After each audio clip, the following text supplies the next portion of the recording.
The podcast that you're about to listen to does not care about your emotions, your hypersensitivity, or your political correctness. If you wish to continue, then shut up and sit down. What's going on, everybody? Thank you for tuning in. You're listening to the Alpha 5 podcast. I'm Frank, a.k.a. PJ, here with John, Ray, Fabian, Jonah, and joining us is our special guest, Phil. Phil, what is going on? How's it going? I feel very special. You are to us. We hold you dear right now. we feel special having you here, bro. For now. That's wonderful. The chosen one. Just to get it out of the way, Phil, let the beautiful people listening right now know who you are, what you do, and we'll get into why we have you on.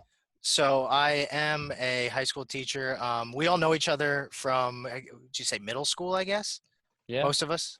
Yeah. And currently I'm a high school teacher. I live in Philly, doing a lot of work from home.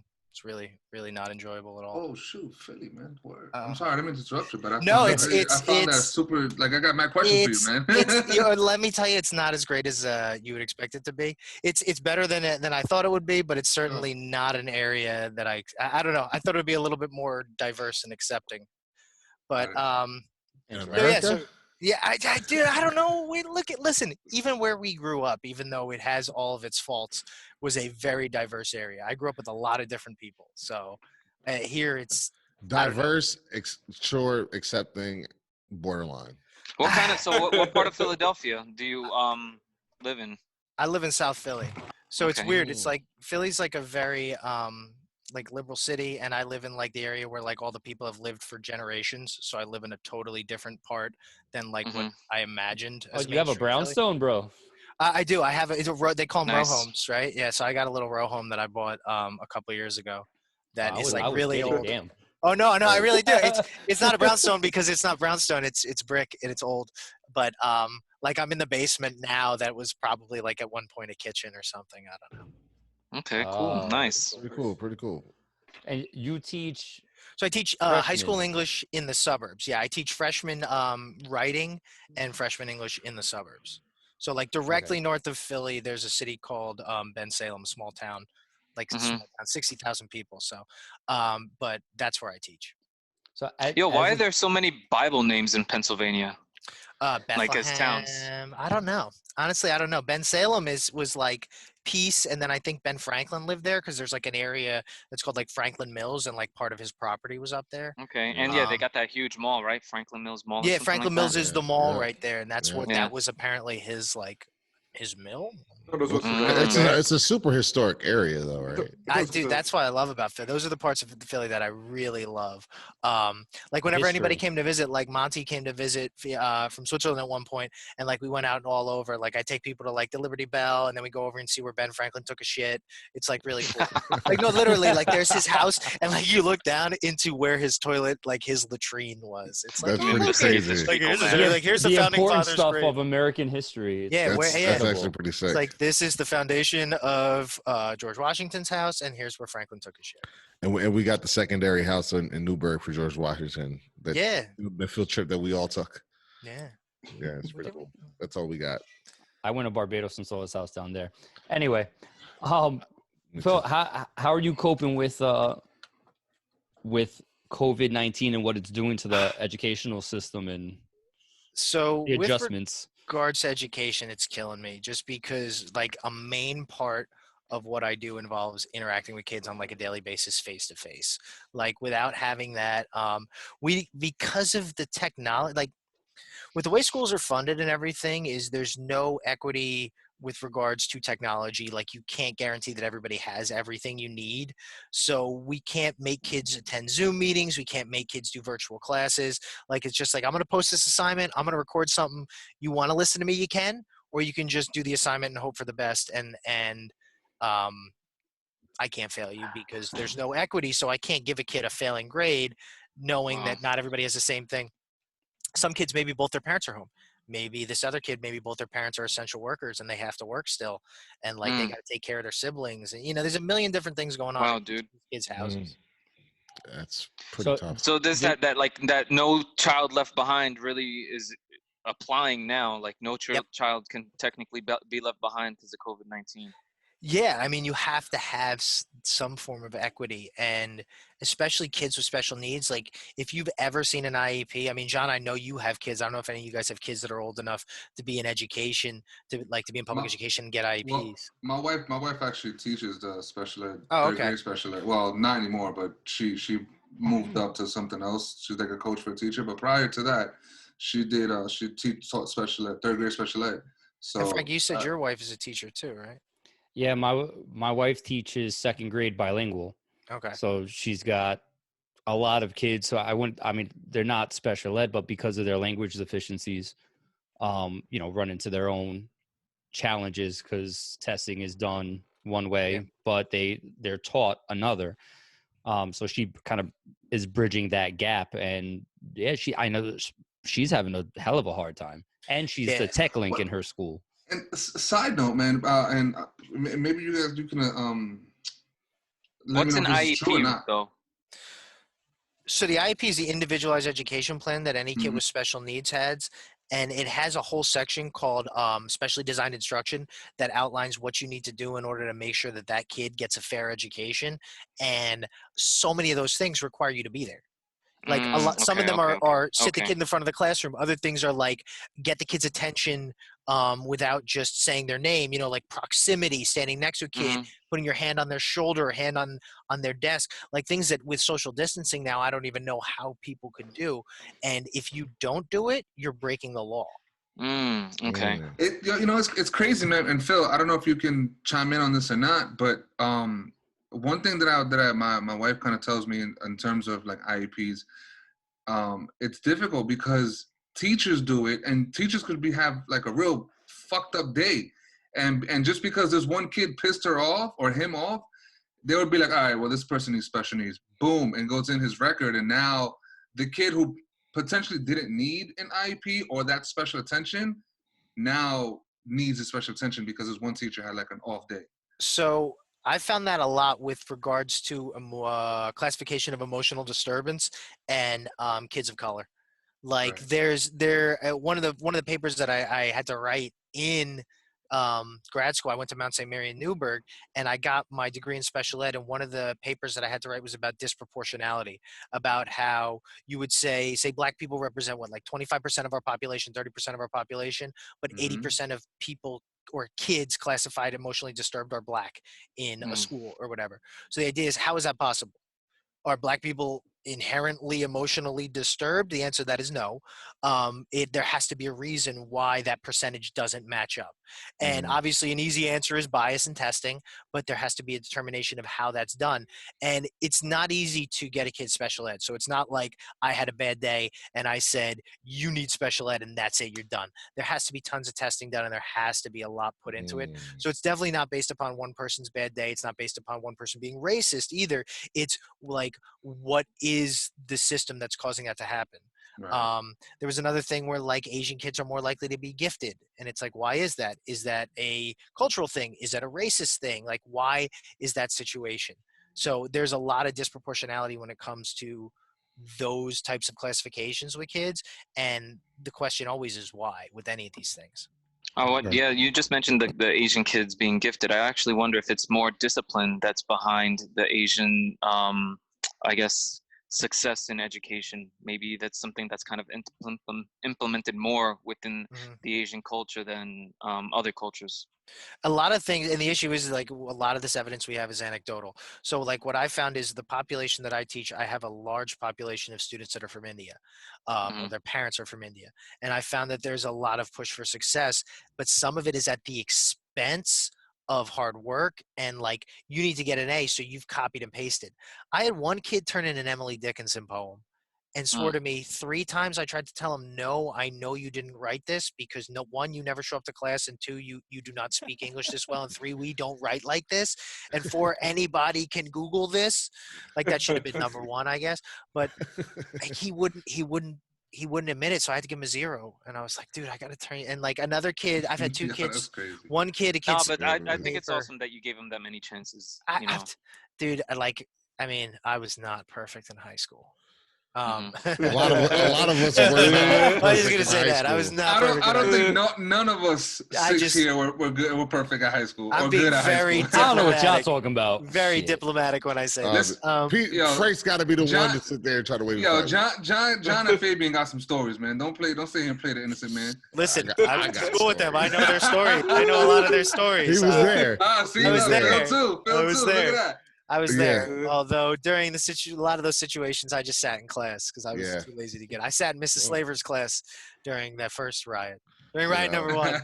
They should have never showed me videos the one this guy of Malcolm incited. X. Yeah. Anyway, Oh, that's what started your journey. yeah. Yeah. I wanted. I want to get off track, but I wanted to ask Phil, like, from your perspective, what kind of role do you expect like parents to have as far as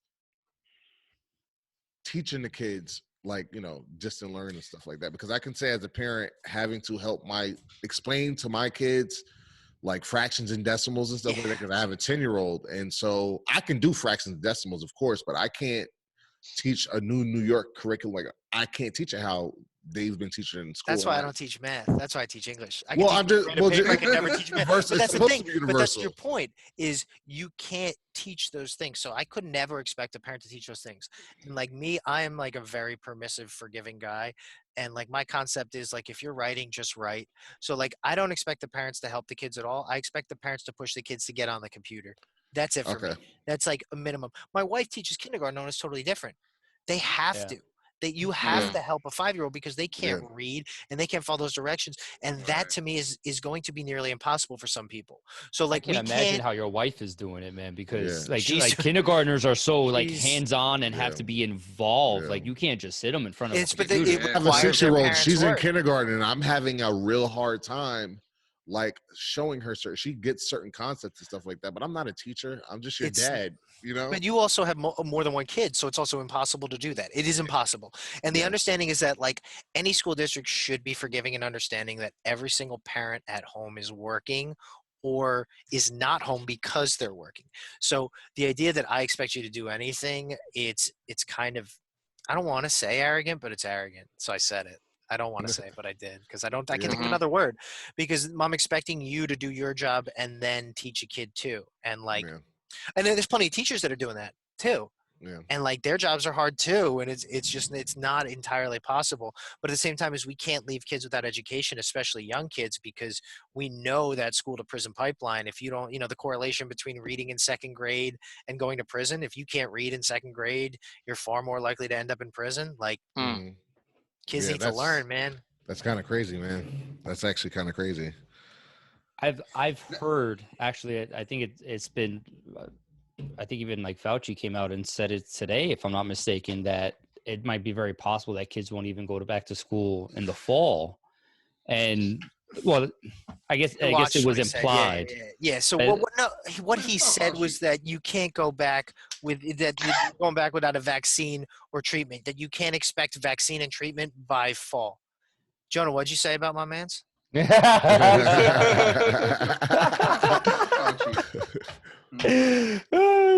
didn't hear what you said, Jonah. Oh, wait. Oh. Fuck Fauci. Stay the fuck home.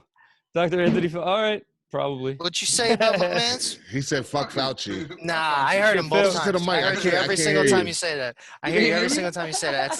That's ridiculous. It's ridiculous to not trust a guy who's been the leading immunologist in the world, because he's been the leading immunologist in this country. And I mean, before this, we're supposed to be the best, right? But like the #1 in the world for 35 years, 6 presidents, everybody from Reagan to Obama to now Trump. Like, we'll get to that part. We're gonna touch that, because I want. That's my third rail, bro. I do want to hit on your love affair with Fauci at one point, but that'll come a little bit later. What's the name of that dude from fucking the radio station? I forgot his name, man. I don't know. Oh man. Nope. Neither one of us know. The one that had the show with a cardboard, and you see. Come on, Shine. Oh man, what is his name? John, you know who he is, man. He was on the radio. Yeah, he used to be. I don't see how you get the "Come On, Son." He used to be on what station? Are you talking about Ed Lover? Yeah, Ed Lover. Ed Lover. Yeah. Come on, Shine. Come on, son. He's trying to say, come on, son. Come I on, guess he Shine. doesn't agree with you. I think he does disagree. I don't understand how get anybody there. could not trust that man unless you subscribe to some insane. Come on, Shine. Insanity on the internet? Nah. Insane. No I We'll get know. there. We'll get there. My We'll wife get tells me every day to get off. All right. We'll get there. Back to this whole parent situation, because my wife is smoke running the it. goddamn cigarette, Winston. Just smoke the whole cigarette. Listen. I'm smoking. Imagine him Thank you, Phil. smoke Thank you, 1/3 Phil. of a cigarette and then smoke 1/3 of a cigarette I'm and then gonna light up go one. with it, because this is what happens. Okay, we have a flow. This is how it works. So, as one of the things that my wife is running into, is, like you mentioned, students actually getting on to do the work, right? An issue that John's running into is not only finding the time to get all of his kids to do so, but then teaching them the way that teachers want it done. So I guess what do you think is going to be the consequence of this stuff? Like, how bad do you think kids are going to be suffering because of this, because from the lack of interaction with their actual teachers, and then pressuring parents to figure this shit out now? Like, what's the end game potentially? I would hope that nobody's pressuring parents to figure this shit out. I know there are people that are, and I would assume that those are people in wealthy areas, because anybody who knows their population and shouldn't be pushing people who they know are in certain situations to do that. But I also know from education, you work with people who don't know shit. It's every job though. So I think, sorry, when we were just mentioning the pushing the children to do, the children, the students, they the parents can't make them go to school. They can end up, cutting school however we cut school. So, and it's like this now, it's this kind of attendance, this online attendance that is going into place. And I don't know, I just feel like not necessarily that the parents have to do much more, but now it's up to the teachers to do much more. Now I feel like it's up to the teachers to kind of get the students to interact more, to kind of figure out how to use the internet to their advantage, and kind of see how this can be something beneficial to both parties, as opposed to seeing this as an obstacle that they can't get over. Well, I would think that number one is like teachers are always met with that challenge, and that's like every single thing we're always told is like it's our job. Like, oh well, can't get the kids, like figure something else out, and we do. And I would never say that we can't do that. But I also think that I can only get the kids as far as the parents can at a certain point. It's a two-way street. Like you say, parents can't make the kids go to school, and that's true. In this state, in Pennsylvania, if a kid doesn't go to school for a certain amount of time, the parents get brought to court. So truancy does That's bring a parents to beautiful court. thing. Shit, man. If we had that when I was in, oh my God. I got brought into, so you guys remember Mr. Yarmus? He was like yes. House C principal. I don't know how many years. He was still there when I student taught there like 6 years ago. But I was brought into his office because I was going to get audited for 11th grade social studies, because I would cut every like fourth day, fifth day. I would just go home. We would leave school. And I was supposed to get audited. By the time they told me that if I missed one more class, I'd get audited, they sent the letter home. I'd already missed a class. So like he brought me in his office and let me know. That was the worst thing that could happen, is you wouldn't get credit. Now, in this state at least, kids get brought to court and parents get brought to court. So I was like, oh my God, that there are consequences. So in this, I'm sorry, I didn't mean to cut you off. No, go ahead. When you say they get brought to court, they face child separation from parent too? Civil fines. Okay. It's not, I mean, at a certain point, it could be considered neglect, because if you have to consider the fact that there are compulsory education laws, those compulsory education laws, you are required to get your kid to go to school. If you can't control your kid and make your kid go to school, which is also to me a little ridiculous, because like I go to work in the morning, I got to pay my mortgage, like I got to pay my rent. Like, how am I supposed to figure out whether or not that kid gets on the bus? Right. But like you also, once again, two-way street. I think everything is, and I think that that's essentially how it all has to be treated. But there's always, one side always thinks the other side has to give more. There's no way that a parent is going to say teachers have done enough. There's no way that a teacher is going to say parents have done enough if a kid is not successful. all I'll my tell you great what. kids, of course I'm going to say the parents did a great job. And of course they're going to say, oh, I'm a great teacher. I'll tell you True. what, there's a lot of parents realizing and starting to appreciate their teachers a lot more, Yep. I'm one of them. right? Not that I didn't Because appreciate teachers before, Yeah, but yeah, no, extra appreciate. but it's on a different level now, right? Because now parents are being asked to be teachers and realizing everything that goes into it with their own kids, not Well, a class of 20 or 25. For me with their own specifically, fucking kids. I appreciate teachers that teach young kids because it's harder to teach a younger kid. Could never do that. Right. You have to explain concepts that their brain are just like, what? And Yeah. that's what younger teachers, like, you know, for those younger kids are for. And so me trying to explain again decimals and fractions to a 10-year-old, and not that it can't be done, but it's like I have to do it now all of a sudden. Mhm. Well, Every here September, goes. my wife goes through that thing where she's like, "Oh my God, these kids know nothing." And I'm like, "That's because you're their first teacher." And she's like, "Oh my God, they know nothing because they're 5 and they've never been in a classroom before." And it's like you can't even tell them put stuff in your cubby. They don't know what that Listen. means. Now, Right. all right. So this almost goes to prove some points though, because John's kids and Jonah's son, right, have got to be amongst some of the smartest kids I've ever been around. Like, I've never seen a 2-year-old that kind of just does his own thing the way John's son does, right? And Shouts out to Jason. Leo be blowing my mind with, like, my man reads, At and a he's very, very young he's not age. even 4 yet. Wow, And he's reading full sentences. that's He's awesome. reading books. Yeah, right? I have a son that's Well, he's not older going to than him and jail. he can't. Yeah, Well, Wait, but he's that's- your kid? Hold on, you Yeah, never thank know. God. You never know. No, he's mine. Oh, you're. Well, I don't know I you mean, like you're- that, Jonah. You're Nah, he's brown still enough, not though. going to It might jail. We're still not apply. putting Hell no. that in the Yeah, air. that's Hell no. true. He's a scholar. America. The reason I bring that up is because, like, the parental involvement means so much, right? Yes, that Like, that really does. John's son has 3 older siblings where he can follow an example, but at the same time, his parents have shown him and given him the ability to do certain things and have a certain level of independence, even separate from his siblings, right? Mhm.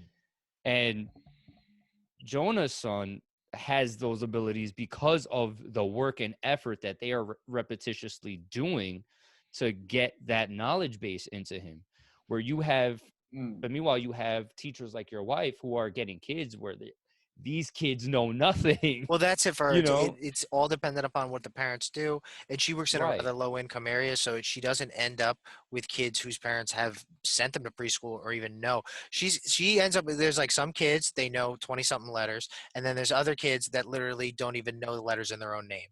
And they're 5 years old.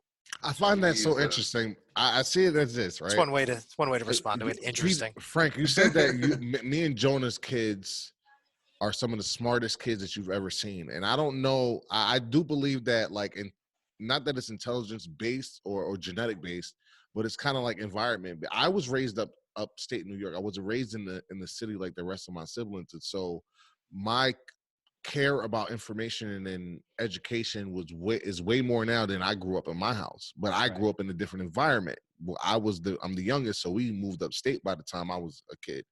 And I kind of think that, I don't know what kind of education Jonah had growing up, but I guess your care for education and you see your parents don't really care about it before, but so the next generation, you're going to care a little more, and the next generation is going to care more. So I think it's about, like, all right, you saw what was ahead of time, because I saw what was ahead of me, and I tell my kids, your education is super important, and I want them to be critical thinkers. And I don't know if my parents necessarily, they didn't instill that, but the environment they put me in kind of instilled that. And I think that's kind of why you say that you see our kids and it's like, yo, they're a certain way, is because Jonah and me value intelligence. You know what I mean? Right. No, but that's my thing. I put it really squarely on you guys and on your wives and your involvement with your kids for why they're like that. I don't necessarily believe that, like, some people are dumber than others. I think it's a matter of how it's cultivated, and that's to me the job of really a teacher. But it starts early. I believe it's solely your environment. I really believe that's where it starts. How you develop the skills and start applying your brain to things. There's definitely both, though. It's definitely there's dumb people.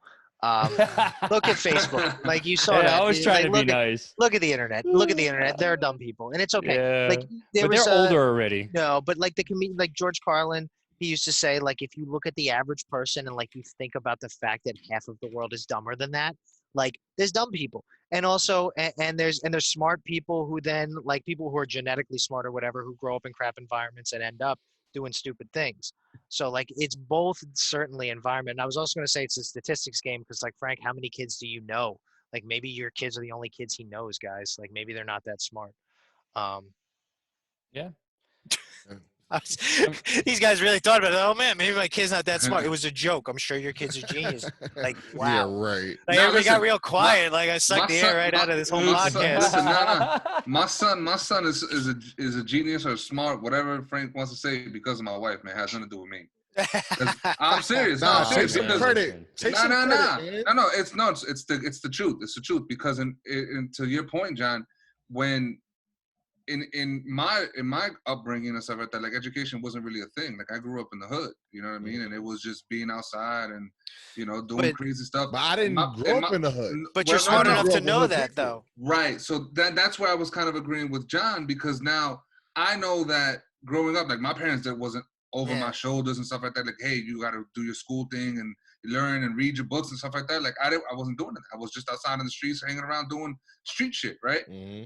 But now having a kid, it's like, all right, I like, no, you can't do that, because if you don't do that, like, I could sit here and have a conversation with these dudes, especially John, about history, and be stuck here like this.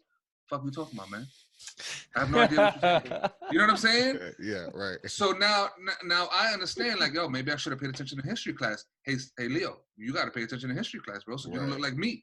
You know what I'm saying? Man, fuck history. Nigga, that was my favorite subject. I loved history. History is the best subject. But I loved history. You learn so much about the nature even though of humans. Even though I almost didn't get that class credit, I loved that class. Me either. Who'd you have? Just I had Bryety 11th grade. I had Mr. Lee. I struck gold, bro. That's what I had. Mr. Lee was so dope. Yeah, I had great teachers. Who did you have 10th grade? I had Mr. Bullock. He was a man. Who did I have 10th grade? He was one of the guys who, like, made me want to become a teacher. Damn, I see, honestly, that's awesome. I know Fabian had a. I had Mr. Bergman teacher. 9th grade. Yeah, Fabian, who'd you have? No, it wasn't. It wasn't social studies. Who was your favorite teacher in high school, Fabian? What was their name? Oh, he's been having connection issues this whole pod, man. Yeah. The minute he finally gets to say something, he freezes. He freezes. Words were about to come out of his mouth, and it literally froze at that second. I'm sure he'll be back. Okay, I'm back. Yeah. I missed what was her name? What was her name? Your favorite teacher? Miss Viscardo. Miss Viscardo. Look, you notice how he said it with love and care. Miss Viscardo. We all had that. We all had that one teacher, man. I don't even know who she was. Who was Miss Viscardo? 10th grade English? 9th grade English? English? I had Miss Finaro in 10th grade English, and she was the worst. She was like a kind of new teacher there, and me and AU, man, we used to I used to cut every day. Literally go to 11 period study hall in the cafeteria. I would never go to her class, because if I stood in her class, it was over. Like, we were just beefing. I didn't like her. I had Miss Heller, and I corrected her spelling one day. Mr. Romeo was cool. Let me ask you a question, man. Yes. From a teacher's perspective, what are your thoughts on? So, a little backstory. I saw an article not too long ago that Cuomo is partnering up with, like, the Gates and Google and stuff like that to make online learning. So pretty much what you guys are doing now, like a real thing, and that's the new way of teaching, right? So what's your thought from a teacher's perspective on that type of style of education? So we have an option for virtual school for a lot of kids. Okay. I would say 9 out of 10 kids that do it come back to school, because this goes back to our conversation about kids being at home and doing the work. So if kids are in virtual school, they're between 14 and 18 years old. Their parents are definitely not home most of the time because they're working, because there's not a pandemic, and it's up to those kids to have self-discipline, and teenagers lack self-discipline. It's Right. part of not having a fully developed frontal lobe. Their brains are not developed. They just don't have that. Few do. They are more advanced than others. Those kids excel. They excel no matter what environment they're in. However, that is the exception. That's not the rule. So the minute we start to replace education in a classroom, we start to kind of break down what education is and lose the essence of it. I also am a firm believer that schooling is not about like book work and stuff like that. The number one reason we make kids go to school is socialization. Mm. And I don't mean like for them to talk to each other. I mean, like, the idea is we teach people how to interact with one another at an appropriate professional level and how to be hopefully critical thinkers. Yes.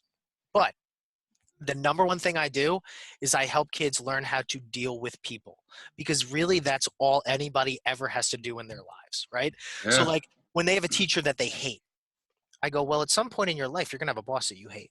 And what are you going to do? And they always, now a teenager's response to that is, well, they pay me, blah, blah, blah, blah, blah. But we are all men here. I assume we're all in our 30s, right? I mean, I know 4 of us are. I don't know how old you guys are. We're all in our 30s. We're all in our Yeah, 30s, right? yeah. So everybody here has had a job that they hated. And they paid you still to do that job. Did you quit immediately because you hated your job or hated your boss? No. You figured shit out and you did something else, or you ended up broke. Or figuring something else out that was not something that you wanted to do. So at a certain point, they get that, but it's not when they're 14. And if you send a kid off to a virtual school and they lose that year of education, they might never get it back.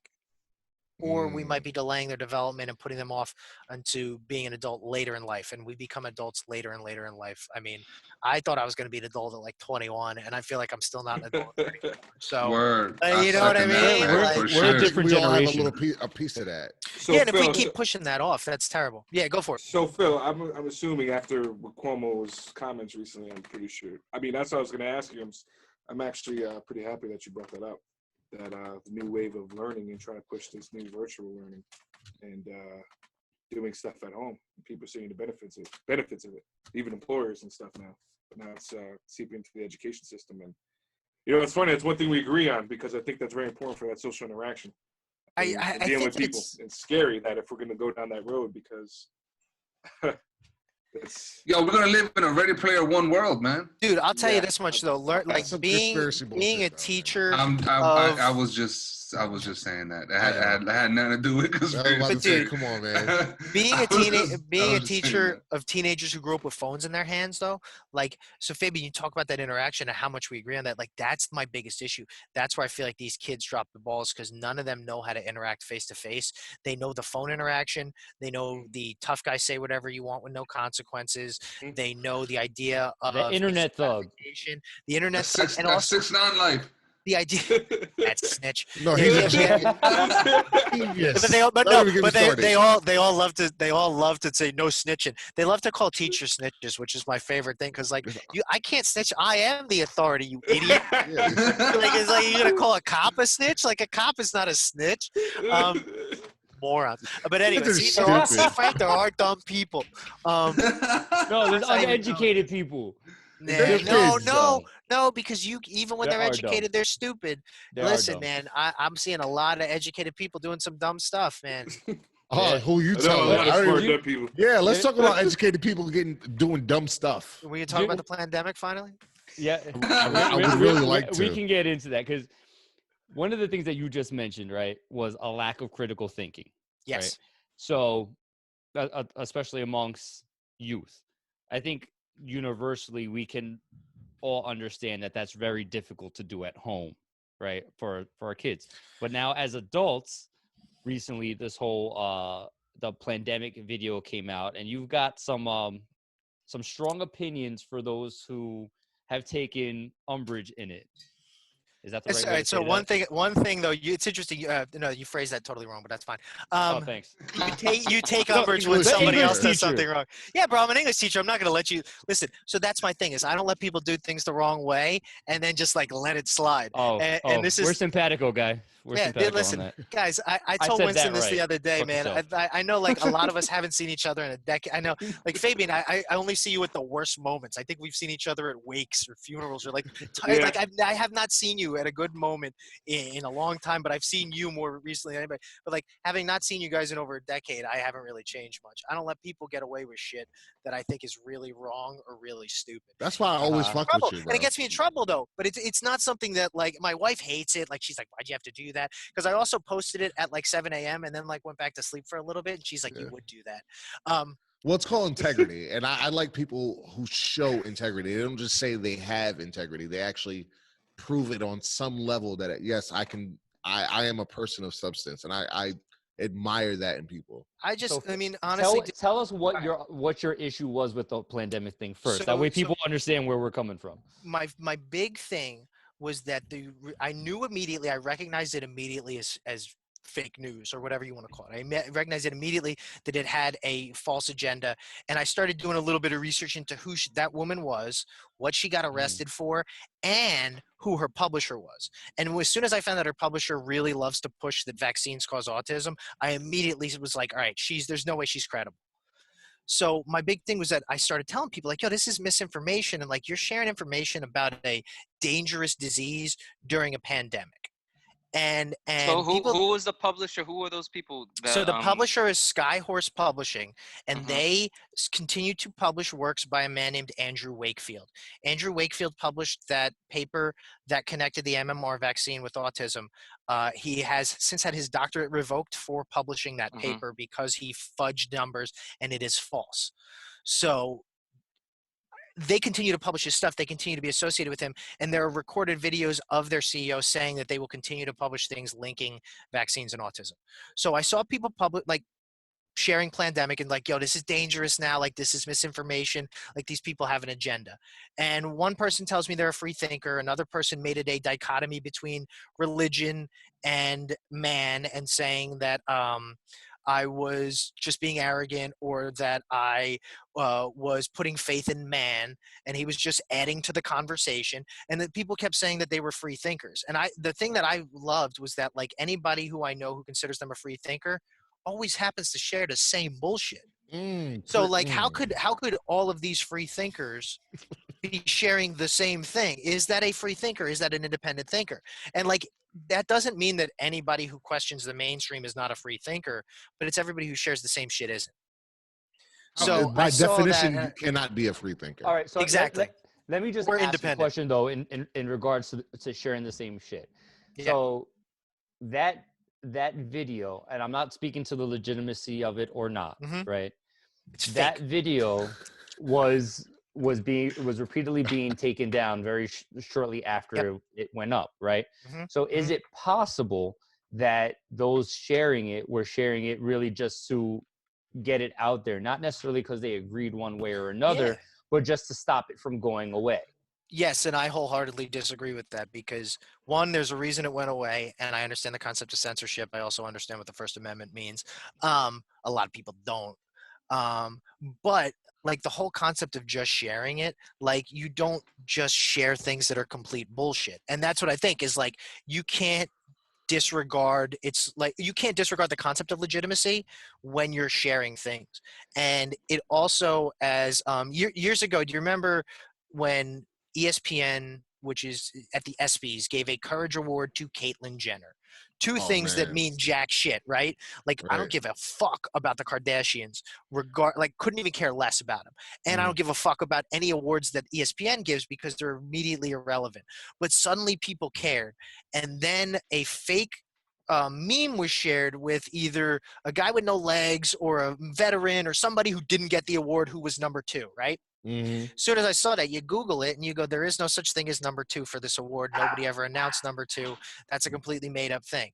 And so I shared at that time. It takes as much time to check what you share on Facebook as it does to share it. You can Google these things just as quickly as you can share them.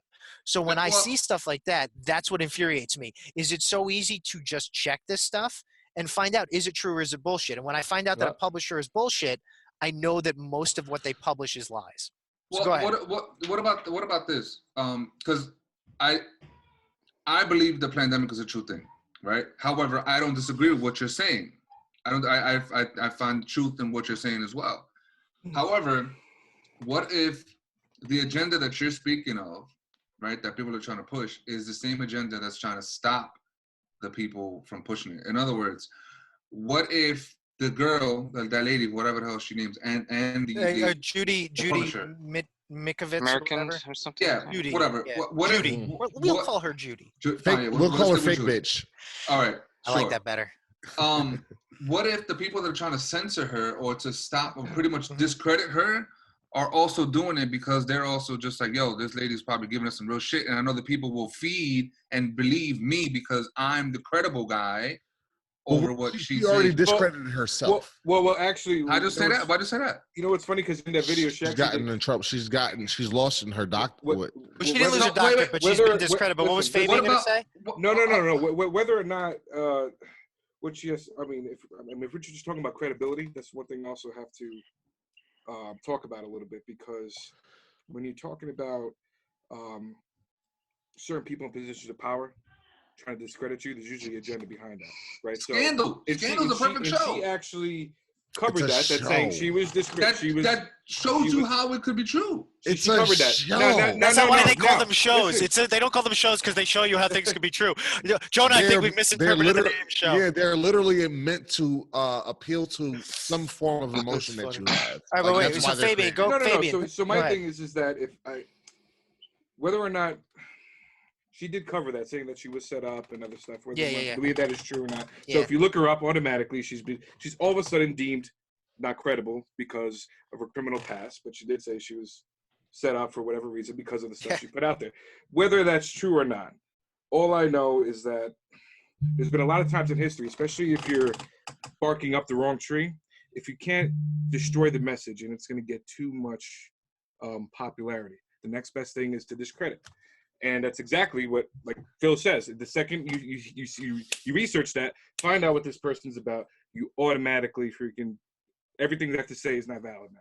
So they even did that back in the day. I mean, and I can say this with a lot of people, especially prominent people, that we look back in retrospect and say, "Hey, listen, this person is actually Galileo."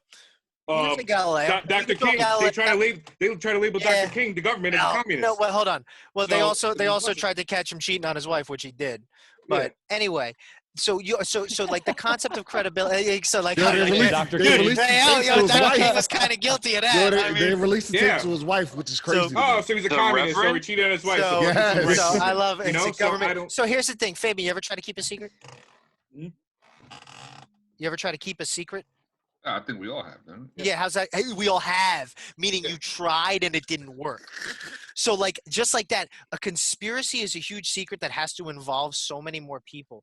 And I know that the more people I involve a secret with, the more chance it has of getting out. It always does. And I think that a lot of the times, like, conspiracies are just too far-fetched. However, you are right that some stuff does end up being true.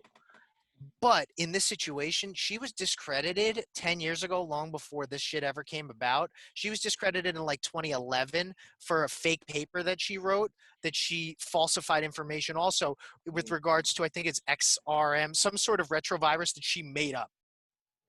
So like, if that was her big thing back then, that's what concerns me. And then she's associated with the publisher who's also known for publishing fake connections in medicine. Yeah. Now, going back to the whole Plandemic video, Jonah, apparently there's other parts of it, and they do ring true certain aspects, because the concept that vaccines are 100% harmless, no one believes that. And I think that there are a lot of people that believe that. There's a lot of people that do. No.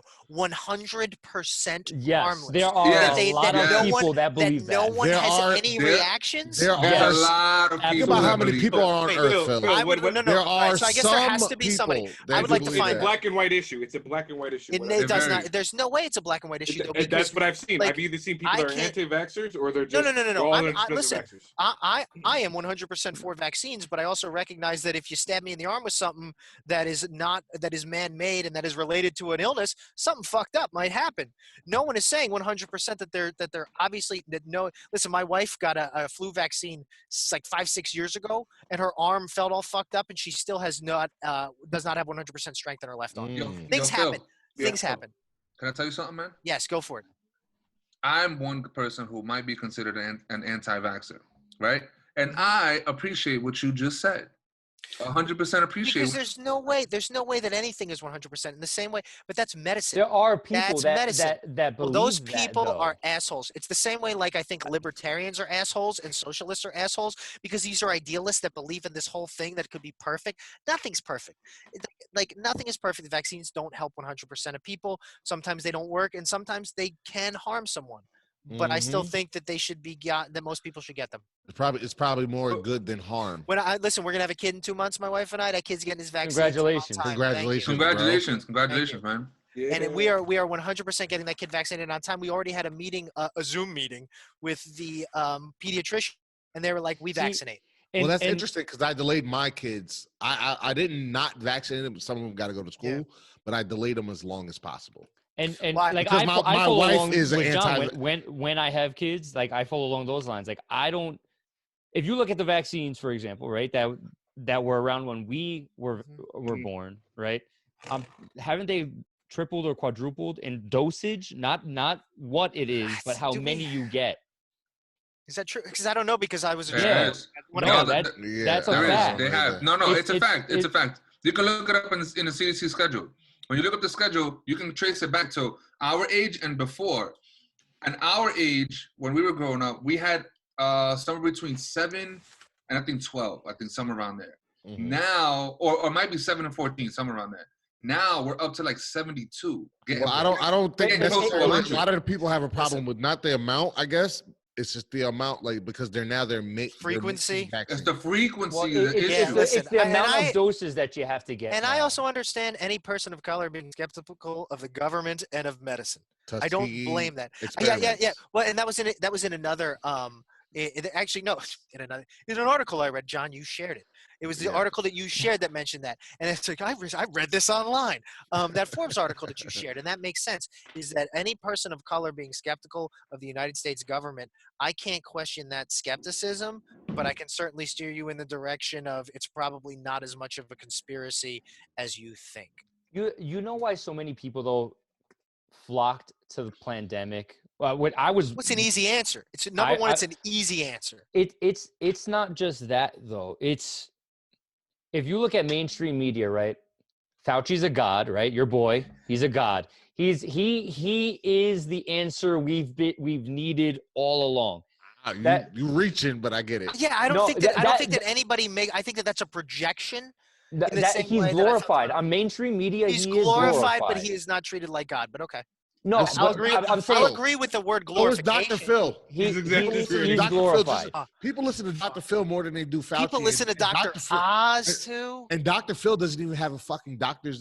He doesn't even have a He's fucking. not a medical doctor. He's not a medical doctor. They psychologist. Took his shit away. They took his psychology degree away. But not his mustache. Did they for real? I didn't know that. Years ago, in like 2002. I didn't know that.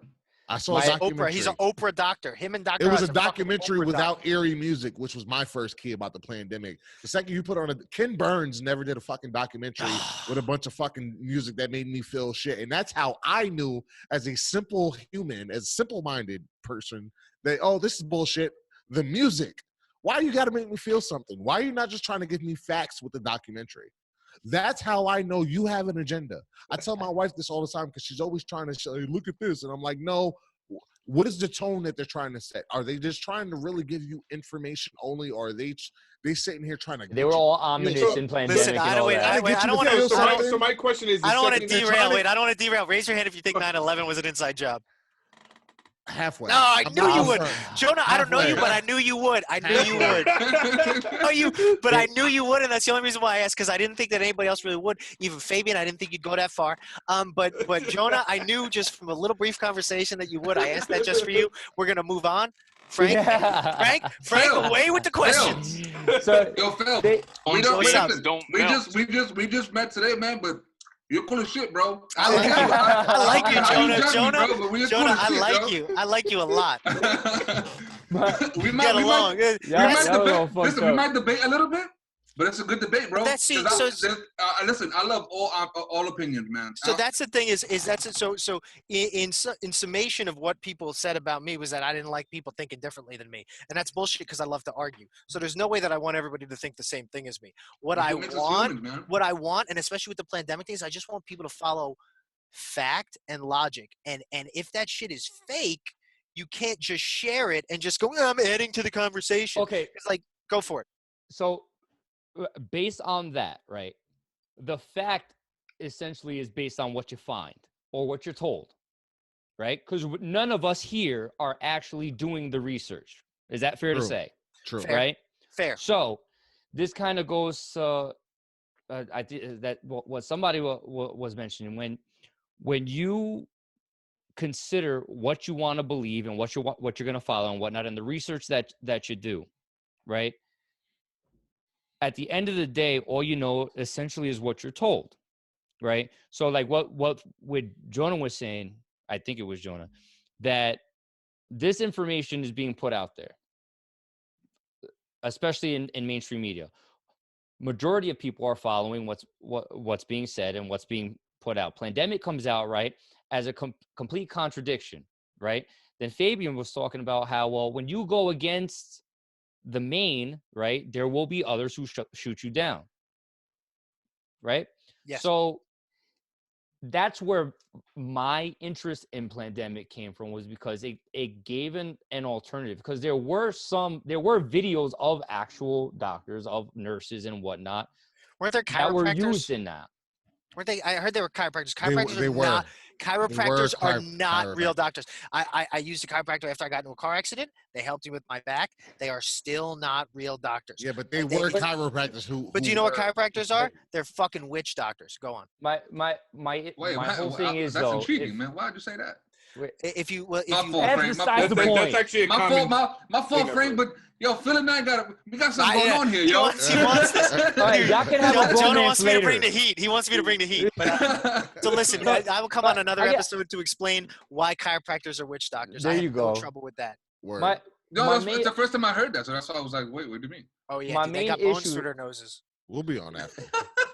My main issue is if all you have is the information that you're being told, who's really ultimately to say who's right or wrong?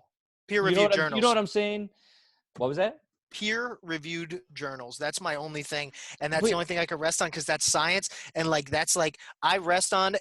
And Winston is a big fan of history, the scientific method, the scientific revolution. Like that shit was settled when they thought that meat turned into maggots, But and they put cheesecloth over it.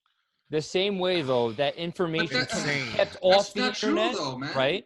This information can be put on the internet Yo, to support one cause or another. But that's what I mean. Yo. But that's why that I rely on peer-reviewed journals, is that any article, if you're citing a peer-reviewed Stanford study and this and that, There's somebody else to call you out on and your now bullshit. Google has that, or like, you know, when you were in college, they said you had to use EBSCOhost, or I mean, I don't know, because it was education. I don't know what they called it for other things, but like there was all these, and it was like you had to be published, and that's why I say that woman is a fraud. I don't say she's a fraud because she got arrested.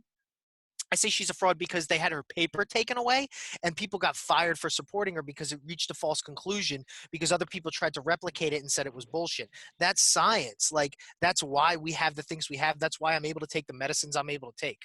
Do you believe in an agenda and shit Jonah, like what were you that? going to say? Jonah, go ahead. Well, two things to that. One, what if the person who's actually putting out the paper, so in this case, Judy, right, whatever the hell her name was, what if her findings... Judy Baskin. What if her findings were actually true, but it went against what everybody was trying to say or push, and or had she put this information out, it might be catastrophic to the people. So they was like, hey, listen, man, we don't think this should actually go out, and fuck you for what you're about to do, because you're about to set us all up. My only response to that, because that's a good question, right? It's not a bad question, not a bad proposition, especially if you're automatically a skeptic. But my answer to that is why, and like, why would these people do that? What is the motivation and if you're telling me that like the whole thing of like Fauci and all that is this Bill Gates conspiracy, I'm not going to fall for that. I don't believe that shit. I think that's too far fetched. If you're going to hit Not me for a with, second. if you're going to hit me with the idea is, to destroy our economy, to get Trump, that shit is insane. That Yep. shit is insane. Honestly, if anything, I would think that the Chinese, if this were lab created, right, I would think this would Right. be something done by the Chinese in conjunction with the Russians to continue to um, uh, lower the United States world status. If I'm believing in any conspiracies right now, it's conspiracies that are related to a book called Foundations of Geopolitics by Alexander Dugin, which is essentially, people have claimed that it is essentially a instruction manual for Vladimir Putin on how to destabilize the world and recreate the world order in a way for him to be at top with Russia and China to essentially be number two, and them to reestablish things so that the U.S. is no longer in charge. And one of the things that they do, if this guy says to do, is just fund everything. So fund Plandemic, and then fund the people who hate Plandemic. Fund Black Lives Matter, fund All Lives Matter. And it's this whole concept of funding both sides and just watching the United States implode. And if I'm believing in a conspiracy, now, dude, that I'm is a looking at the world. conspiracy I'm that looking at I the will world. get behind. And I'm behind it because I'm looking at this country, and I'm like, we can't even have a simple conversation like Jonah and I could have, where we disagree and accept and respect one another. Because you without want pulling to out just start guns. exactly. Right. And like, that is one that's the I'm not a US. conspiracy guy. I hate Dude, conspiracies, but look it that up. is the conspiracy that I totally would sink my teeth into, because it makes Read. so much sense. I don't know if the book's even been translated into English, but I know that there's a simple Wikipedia page citing it, and it breaks down everything. It's called Foundations. What did you read it in? Wikipedia. I didn't read it in any language. Oh, I read the breakdown. I read the breakdown in Wiki. I don't no, just English. I read the Wikipedia breakdown, and it's insane. Foundations of Geopolitics, it's called. But if you look at what's going on, you say Alexander to yourself, Dugin. yeah, dude, man, this makes sense. And if you watch how we're treating one another, you're like, holy shit, we're falling for all of this. So then this goes with the global dominance. Yes, it's global dominance for a non-Western power. And one of the big things it is, though, is it's break down our confidence in our system, break down our confidence in democracy. And how many of us, left or right, go there, man, it doesn't matter if we vote, this doesn't matter, that doesn't matter, the government is doing whatever they want, the rich are doing whatever they want. And I mean, you guys, you know, you live in New York. I don't know, Jonah, where do you live? New York too. Yeah, we're all so you're New York. Yeah. But, we're all within a different 50-mile counties. radius of each other. Me and Faber in Orange. You guys are back home? Except for Ray. Yeah, Ray's in Puerto Rico. Ray, yeah, but Ray, you said that before. Yeah. PJ and Frank and Jonah are in. All right, so you're all New York, so your votes don't even Westchester. count. Your votes don't even mean anything. My vote means a hell of a lot more than yours.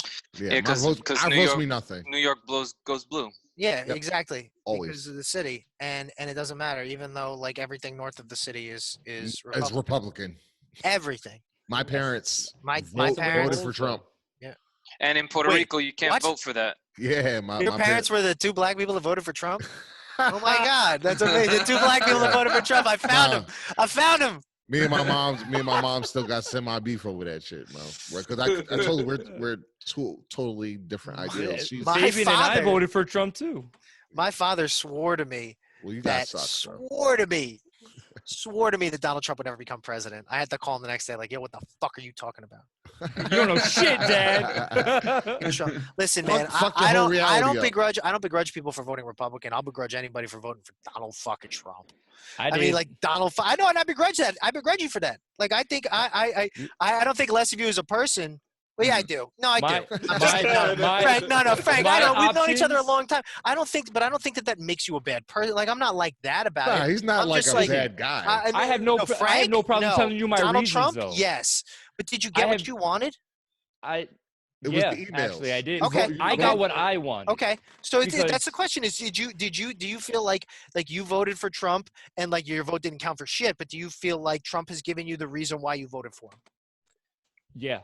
Okay. I do. The reason I voted for Trump was because I felt like he would be under so much more scrutiny than Hillary would have. So that was a good thing for you? Yeah. But he Yeah, sucks under scrutiny. because It's almost like Listen, forced The transparency. dude got impeached, No, man. There's no more right. scrutiny than that. No, but I Forced felt like it was more for. transparency. Yeah, But then you see that he is horrible. That's, He that's is. what you get. I'd But- rather he hide from me the fact that he completely wants to skirt the law and No, like totally I- have lie to rather me. I'd get away rather with he be crimes. challenged at every single step, like Nah, he has. lie. been. But the idea is that then you should have voted in more Democrats in Congress because he's challenged by the media, but There's his already power enough of isn't them there. checked. But his Well, not think about to it. The check only his way, power. the only reason you get the transparency is because he's being checked. Understand that. Right. But he's So not if- being checked. You're seeing it, but then nothing's being done about it. Well, That's you like wouldn't it's like well, literally now, it's like a cop watching that's- somebody rob a you're- store and then saying, "Oh well, fuck it." You're right. That's up to That's the who problem. He's getting everybody away with it. put in but at least we're aware of it. To me, Hillary We're- would have been we're in getting power. away with all the same shit, and I don't know. I She'd think be no better she for would. it. I think she would have gotten in trouble. I think there would have been double scrutiny. I mean, the woman, they went through a million fucking interviews with her for the emails. You know what I mean? But I mean, if what you wanted was that, then that's it. Because like I know friends of mine, other people we went to high school with, who voted for him for healthcare to be fixed, and their shit's even worse now. listen, And I'm sorry to laugh at it because it's one of my best friends. Hilarious. But it's one of my hilarious. best friends, and it's Yeah, like, it's but still like you didn't hilarious. get what you wanted, so that sucks. at the end of the day, I was horrifically upset that him and Hillary were our options, and now Yeah. this year him and I didn't- Biden are our options. I didn't vote Listen, for give Hillary. me the vote- senile predator. I didn't vote for Hillary. I voted against Donald Trump. I pushed the button for Hillary, but I voted against Donald Trump. I didn't support Hillary, but I wasn't going to fucking vote for Gary Johnson or Dr. Jill Stein. Like, fuck out of here. Oh, Yeah, Jesus Christ. that's a Fuck whole outta nother podcast. Like, man. that's a waste of my time. I might as well have stayed home and jerked off. I would have gotten off better than voting for Jill Stein or Gary Johnson. Oh, But in all shit. seriousness, like, that's why I voted for Hillary, and it didn't work out because Trump won this state anyway. I But, mean, I get it. Yeah. I get it. Well, Glad you got what you want, Frank, though. I feel good about it. Yo, On Phil, that man, note- we need you back. We need you back here, man. I would love to come Yeah. back. Listen, Yeah. during quarantine, I'll come back whenever, man. My wife will hate it, but like, We let's got start a another. little We earlier. got Let's start another on year of time. this shit. Start on time, Jonah. Oh man, we Yeah, got. I'll start on Damn, time, man. he's I'll start on new time. to the Yeah. shit. You already No, know. we got a couple. Well, who did we wait for? I mean, Listen, you might get some angry messages. I would love some angry messages. I would love- from McMahon. He's been trying to come on here. He's been trying to catch it because I've been Oh, back and forth with yo, him. listen, He might be next. 2008. McMahon makes me look like a fascist. I love I it. know. I love know. it. That's what I He's appreciate. been Though. going back and forth for the Dude. past like fucking 10 years. It's like, I had a thing that I showed get it. up on my Facebook, and like I made some comments, and they kept calling me like a police bootlicker, and then I'm like, man, it's amazing. Like I go on one thing, I'm a police bootlicker. I go on another one, they call me Antifa. Like that's how you know you might be all right with your opinion. Yeah, Yeah, you'll be all right. All right, go ahead. We Peter. gonna end it here, ladies and gentlemen. We appreciate you tuning in. I'm Frank, aka PJ, here with John, Fabian, Jonah, Ray, and our guest Phil. We appreciate you Great. tuning in. Remember to catch us on Facebook, YouTube, Instagram, TikTok at Alpha 5 Podcast. Be good. Later. Later.